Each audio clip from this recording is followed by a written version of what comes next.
Hello friends, welcome to spoken English class. இந்த வீடியோவில் நம்ம பார்க்க போகிறது சிம்பிளான ஸ்போக்கன் இங்கிலீஷ் சென்டென்சஸ். நம்ம டெய்லி லைஃப்பில் சின்ன சின்ன வாக்கியங்கள் அடிக்கடி நிறையவே பேசுவோம். அந்த வாக்கியங்களையெல்லாம் இங்கிலீஷில் எப்படி பேசுகிறது அப்படிங்கிறத கற்றுட்டு வந்துட்ருக்கோம். இந்த வீடியோவிலையும் 15 சென்டென்சஸ் 15 வாக்கியங்கள் பார்க்க போகிறோம். ஆங்கிலத்தில் அதை எப்படி பேசலாம் அப்படிங்கிறத தெரிஞ்சுக்கலாம். நீங்கள் எப்போ வீட்டில் இருப்பீங்க அப்படின்னு கேட்போம்.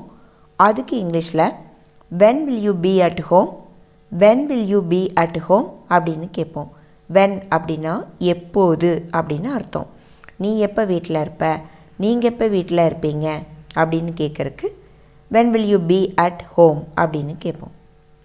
நீ கோபமாக இருக்கியா, நீங்கள் கோபமாக இருக்கீங்களா அப்படின்னு கேட்க are you angry, are you angry, ஆங்க்ரினா கோபம். ஆல் ஆஃப் தம் அவங்க எல்லாருமே அப்படின்னு சொல்லுவோம். ஆல் அப்படின்னா அனைவரும், ஆல் ஆஃப் தம் அவர்கள் அனைவரும். ஒவ்வொருத்தராக வாங்க அப்படின்னு சொல்கிறதுக்கு come one by one, come one by one ஒவ்வொருவராக வாங்க.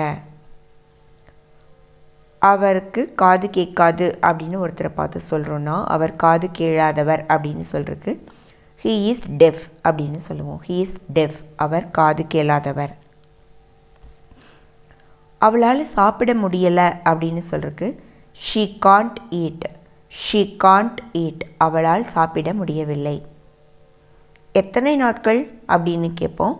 அதுக்கு இங்கிலீஷில் how many days, days நாட்கள், how manyனா எத்தனை.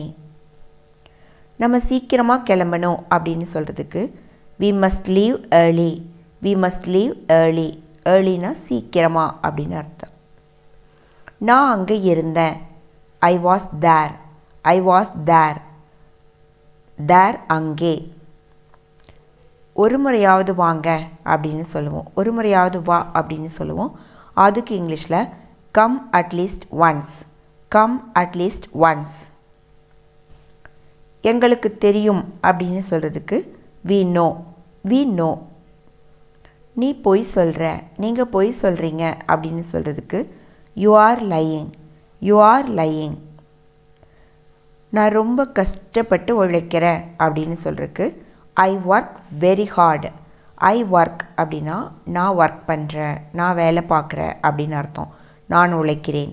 வெரி ஹார்ட் அப்படின்னா மிகவும் கடினமாக, நான் மிகவும் கடினமாக உழைக்கிறேன். I work very hard. வீட்டுக்கு போகலாம் அப்படின்னு சொல்லுவோம். Let's go home, let's go home. எனக்கு எதுவும் தெரியாது அப்படின்னு சொல்கிறதுக்கு I don't know anything, I don't know அப்படின்னா எனக்கு தெரியாதுன்னு அர்த்தம். எனிதிங்னா எதுவுமே, எதுவுமே எனக்கு தெரியாது அப்படின்னு சொல்லுவோம். ஐ don't know anything. Thanks for வாட்சிங் திஸ் வீடியோ. இந்த வீடியோவில் 15 சென்டென்சஸ் பார்த்துருக்கோம். இந்த வீடியோ உங்களுக்கு பிடிச்சிருந்தா லைக் பண்ணுங்கள், கமெண்ட் பண்ணுங்கள், ஷேர் பண்ணுங்கள். தொடர்ந்து இது மாதிரி வீடியோ பார்க்க சேனலை சப்ஸ்கிரைப் செய்யாமல் இருந்தால் சப்ஸ்கிரைப் செஞ்சு பக்கத்துலேயே பெல் பட்டன் இருக்கும், அதையும் அழுத்திக்கோங்க. அப்போ தான் புது வீடியோ அப்லோட் பண்ணும்போது உங்களுக்கு நோட்டிஃபிகேஷன் கிடைக்கும். தேங்க்யூ.